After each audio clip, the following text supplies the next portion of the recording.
Halo semuanya, di video kali ini kita akan coba bahas bersama soal dari buku Biswan dan Mahrus latihan 13.11. Nah, di soal ini, pertama disebutkan bahwa tanggal 2 Januari, PT Komitmen membeli peralatan dengan menggunakan zero interest bearing notes. Nah, face value dari notes ini adalah 105.000. Kemudian, suku bunga kuponnya adalah 8%. Lalu, diketahui bahwa present value dari notes ini adalah 90.199. Nah, masa manfaat peralatannya adalah 8 tahun, serta tidak memiliki nilai sisa, dan juga untuk fair value dari peralatannya tidak diketahui. Peralatan ini didepresiasikan dengan metode garis lurus. Nah, dari soal ini, untuk membuat jurnal terkait transaksi ini, apakah kita perlu mencari present value dari notes-nya lagi? Tentu tidak, karena di soal sudah diketahui present value dari notes-nya, yaitu dari face value-nya 105.000 dan suku bunga kuponnya 8%, suku bunga pasarnya adalah 8%, karena suku bunga kuponnya adalah 0, karena dia zero interest bearing. Suku bunga pas 8%, serta suku bunga kupon 0%, yaitu present value-nya adalah 90.199. Sehingga untuk transaksi 2 Januari tidak perlu lagi dicari present value-nya, melainkan bisa langsung di jurnal.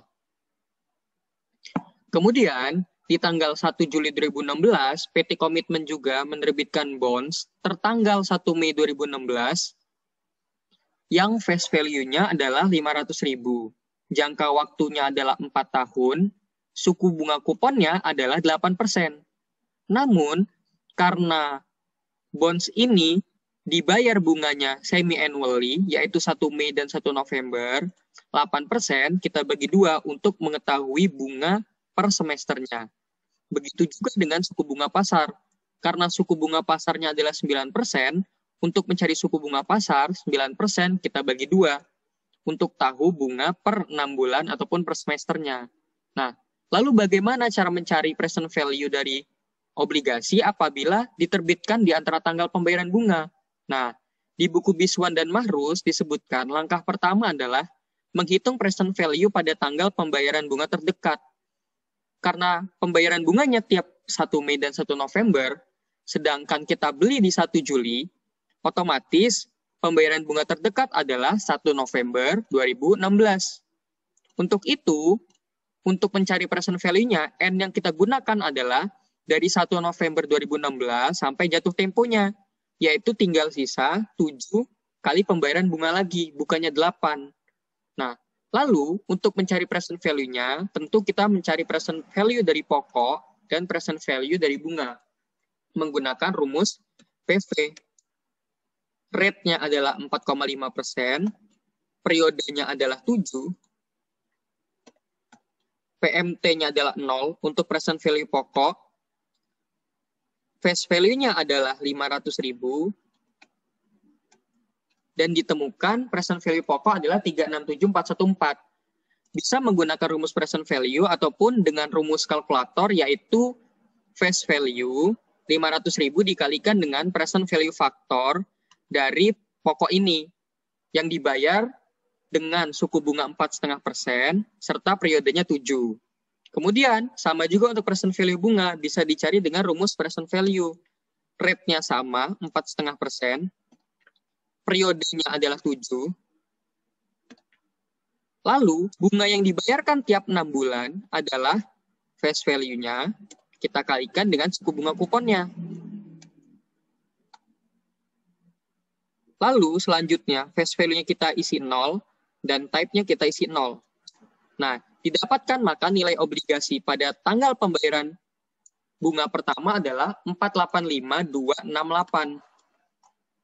Kemudian, langkah kedua adalah mempresent value-kan nilai obligasi ke tanggal pembelian, yaitu ke 1 Juli. Dari 1 November kita tarik ke 1 Juli, yaitu 4 bulan. Sehingga bunganya bukan lagi 4,5% yang kita gunakan, melainkan kita kalikan 4 per 6 bulan, yaitu untuk bunga dari November ke Juli kita tarik. Kemudian, karena bunganya adalah 3%, present value faktornya adalah 1 per 1 plus 3%. Sehingga present value faktornya adalah 0,9708. Dan bunga akrual dari Juli ke November adalah tadi bunganya adalah 500.000, kita kalikan dengan 4%, kita kalikan dengan 4 bulan, 4 per 6 bulan. Sehingga bunga akrualnya adalah 13.333. Lalu bagaimana? Kita tinggal mempresent value-kan. Yang pertama, present value dari nilai obligasi di 1 November, kita kalikan dengan present value faktor yang telah kita sesuaikan. Begitu juga bunga dari November ke Juli, kita present value-kan dengan dikalikan dengan present value faktornya. Nah, sehingga didapatkan nilai obligasi di tanggal pembelian 1 Juli berapa sih? Ternyata didapat 484.079 untuk nilai obligasi di tanggal 1 Juli dan tinggal di jurnal. Nah, kita loncat dulu ke tanggal berikutnya, yaitu tanggal 1 November 2016. Disebutkan bahwa PT Komitmen membayar bunga bonds. Nah, untuk tahu berapa bayar bunganya, kita harus tahu dulu bagaimana amortisasinya. Kita isi carrying value bonds pada saat 1 Juli awalnya adalah 484.079.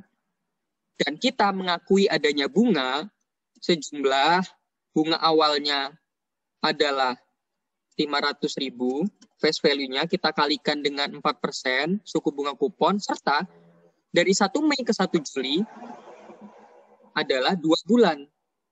Sehingga kita mengakui bunga yaitu 2 per 6, yaitu 6.667. Nah, setelah itu di tanggal 1 November 2016 ataupun tanggal pembayaran bunga pertama, kita mendapatkan bunga full, yaitu sejumlah 500.000 face value-nya dikalikan dengan 4% suku bunga kuponnya. Begitu seterusnya sampai tanggal selanjutnya. Sampai tanggal jatuh tempo. Kemudian interest expense-nya adalah mengalihkan carrying value dengan suku bunga pasarnya, yaitu 4,5%. Nah, dari 1 Juli ke 1 November, kan ada 4 bulan. Makanya kita kalikan dengan 4 per 6. Nah, untuk mencari amortisasinya, kita cari selisih antara interest expense dengan yang kita bayarkan. Namun, yang kita bayarkan bukanlah 20.000 sebenarnya. Karena hanya 4 bulan. Sehingga 20.000 ini kita kalikan dengan 4 per 6 juga. Nah, selisihnya adalah, atau amortisasinya adalah 1.189. Lalu, carrying value sebelumnya kita tambahkan dengan amortisasinya. Karena bonds ini diterbitkan dalam keadaan diskon, ataupun di bawah nilai parnya. Begitu juga di tanggal 1 Mei. Carrying value dikalikan dengan 0,045. Tidak perlu lagi kita kalikan 4 per 6, karena dari 1 November ke 1 Mei adalah 6 bulan.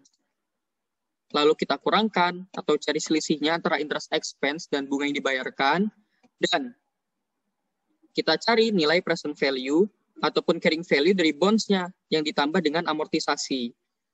Kita copy saja ke bawah untuk tahu nilainya sampai dengan tanggal jatuh tempo. Nah, pada saat jatuh tempo, nilai bonds payable genap sama dengan nilai parnya ataupun face value-nya itu 500.000. Nah, kemudian di tanggal 31 Desember diketahui bahwa fair value notes payable adalah 100.000 dan fair value bonds payable adalah 495.000. Kita diminta untuk menjurnal.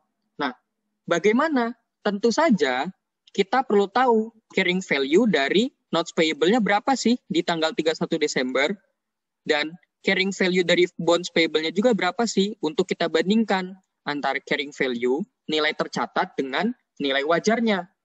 Untuk kemudian kita akui adanya gain ataupun loss. Nah, bagaimana? Tentu apabila bonds payable tadi sudah kita cari amortisasinya, notes payable juga kita perlu cari amortisasinya. Karena nilai awalnya tadi adalah 90.199 dan notes payable ini adalah zero interest bearing. Artinya apa?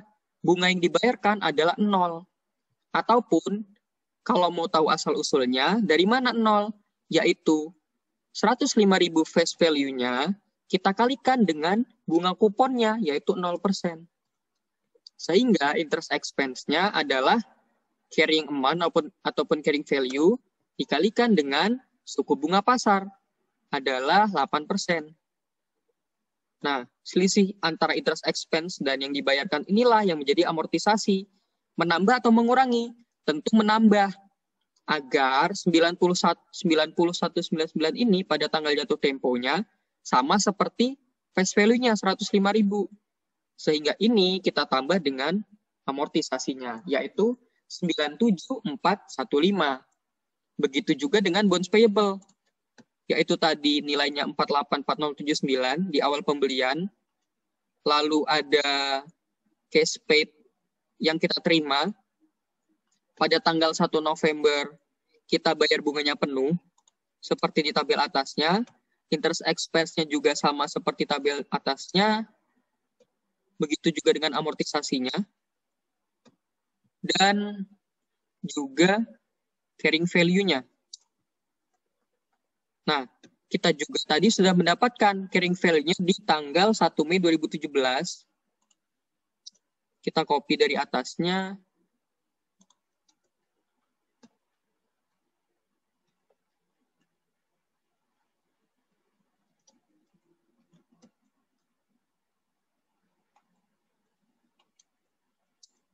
Oke, nah karena kita diminta untuk membandingkan ataupun mencari tahu carrying value notes payable, bonds payable di tanggal 31 Desember, maka di sini kita perlu cari berapa sih sebenarnya carrying value-nya.